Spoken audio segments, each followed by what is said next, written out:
साथियों नमस्कार। कृषि बाजार भरतपुर से मैं हरपाल सिंह। साथियों चर्चा करेंगे सरसों बाजार की अपडेट के विषय में, लेकिन उससे पहले आप सभी से वही अनुरोध कि जो भी साथी हमारे चैनल पर नए हैं वो हमें लाइक, सब्सक्राइब और शेयर भी कर सकते हैं।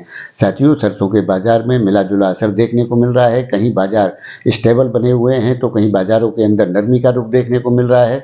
भरतपुर मंडी जो कल 6275 रुपये के दाम थे, घट करके 6201 रुपये के बोले जा रहे हैं। उसी प्रकार से नदबई, कुमेर, डीग, नगर, कामा, पहाड़ी आदि जो सराउंडिंग मंडियां हैं उनके भाव भी 6201 रुपये के बोले जा रहे हैं। गंगापुर सिटी मंडी के भाव 6300 रुपये के थे, जो घट करके 6225 रुपये के बोले जा रहे हैं।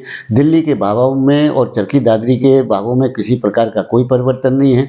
दिल्ली 6550 और चरखी दादरी 6500 रुपये के भाव बोले गए हैं। उसी प्रकार से गोयल कोटा के भाव में 25 रुपये की नरमी के साथ भाव 6400 रुपये। महेश एडिबल में किसी प्रकार का कोई परिवर्तन नहीं है, भाव स्टेबल बने हुए हैं 7175 रुपये पर। उसी प्रकार से अडानी बिल्मर 6500 रुपये, जबकि बीपी शारदा आगरा के भाव 6850 रुपये पर स्टेबल बने हुए हैं।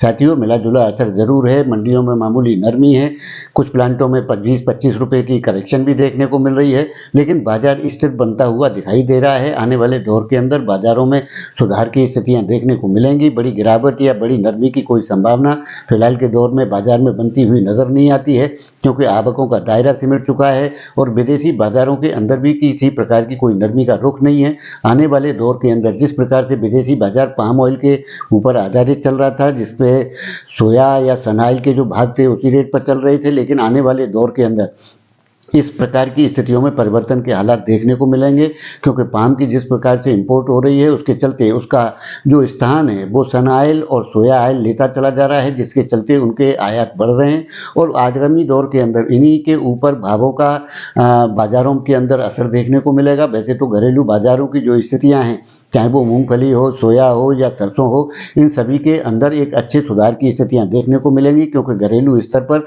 घरेलू उत्पादों से ही उसके आगे आने वाले दौर के अंदर आपूर्ति होगी। और सोया के भावों में निरंतर सुधार की संभावनाएं इसलिए भी बनती जा रही हैं क्योंकि सोया पाम ऑयल के स्थान को घेरता चला जा रहा है, जिसके चलते उसकी खपत बढ़ती जा रही है और आने वाले दौर के अंदर सन ऑयल और सोया ऑयल के ऊपर ही बाजारों की आधारशिला स्थिति देखने को मिलेगी, जिसके चलते भावों की जो स्थितियां हैं पाम ऑयल के बनस्पति सोया और सन ऑयल के ऊपर ही ज़्यादा आधारित रहेंगी। लेकिन साथियों जिस प्रकार से सरसों की आवकों का दौर घट रहा है और आने वाले दौर के अंदर मांगों की जो स्थितियाँ हैं वो निश्चित तौर से सुधारात्मक होने के चलते भावों में भी सुधार की स्थितियाँ देखने को मिलेंगी। कुछ साथियों के कमेंट मिल रहे थे कि नेपाल से शुल्क मुक्त आयात की स्थितियों के चलते खाद्य तेलों में जिस प्रकार की मांग होनी चाहिए थी उनमें गिरावट की स्थितियां देखने को मिल रही हैं। फिलहाल के दौर में 51,000 टन खाद्य तेलों का आयात नेपाल के द्वारा किया गया है। साथियों निश्चित तौर से ये कारण हो सकता है, लेकिन इसे बड़े कारण के रूप में नहीं देखा जा सकता। वैसे तो जो खाद्य तेल आपूर्ति की जो मंडियां हैं उनके अंदर जिस प्रकार से नेपाल की नज़दीकी बढ़ती है, यानी कि बिहार, बंगाल, आसाम वगैरह मंडियों से, तो उस प्रकार की स्थितियों के अंतर जरूर देखे जा सकते हैं, लेकिन किसी बड़े अंतर की स्थिति नेपाल के बाजारों के द्वारा पूर्ति के रूप में नहीं देखा जा सकता।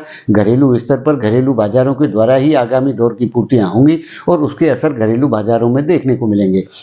साथियों सरसों के अंदर कोई बड़ी नरमी या गिरावट की फिलहाल कोई संभावना बनती हुई नहीं दिखाई दे रही है। जैसा कि हम पहले से कहते रहे हैं कि 15 जनवरी तक बाजारों के अंदर सकारात्मक रुख ही देखने को मिलेगा। उसके बाद में विदेशी स्थितियां और घरेलू उत्पादन के हालातों की स्थिति के आधार पर ही आगामी बाजार की रणनीतियां तय होंगी। तो फिलहाल घबराहट या नरमी की कोई संकेत नहीं है और आने वाले दौर के अंदर सुधारात्मक स्थितियां यानी कि तेजी के रूपक ही देखने को मिलेंगे। तो साथियों आपकी इस विषय में क्या राय है, आप अपनी राय कमेंट माध्यम से दे सकते हैं। तब तक के लिए धन्यवाद।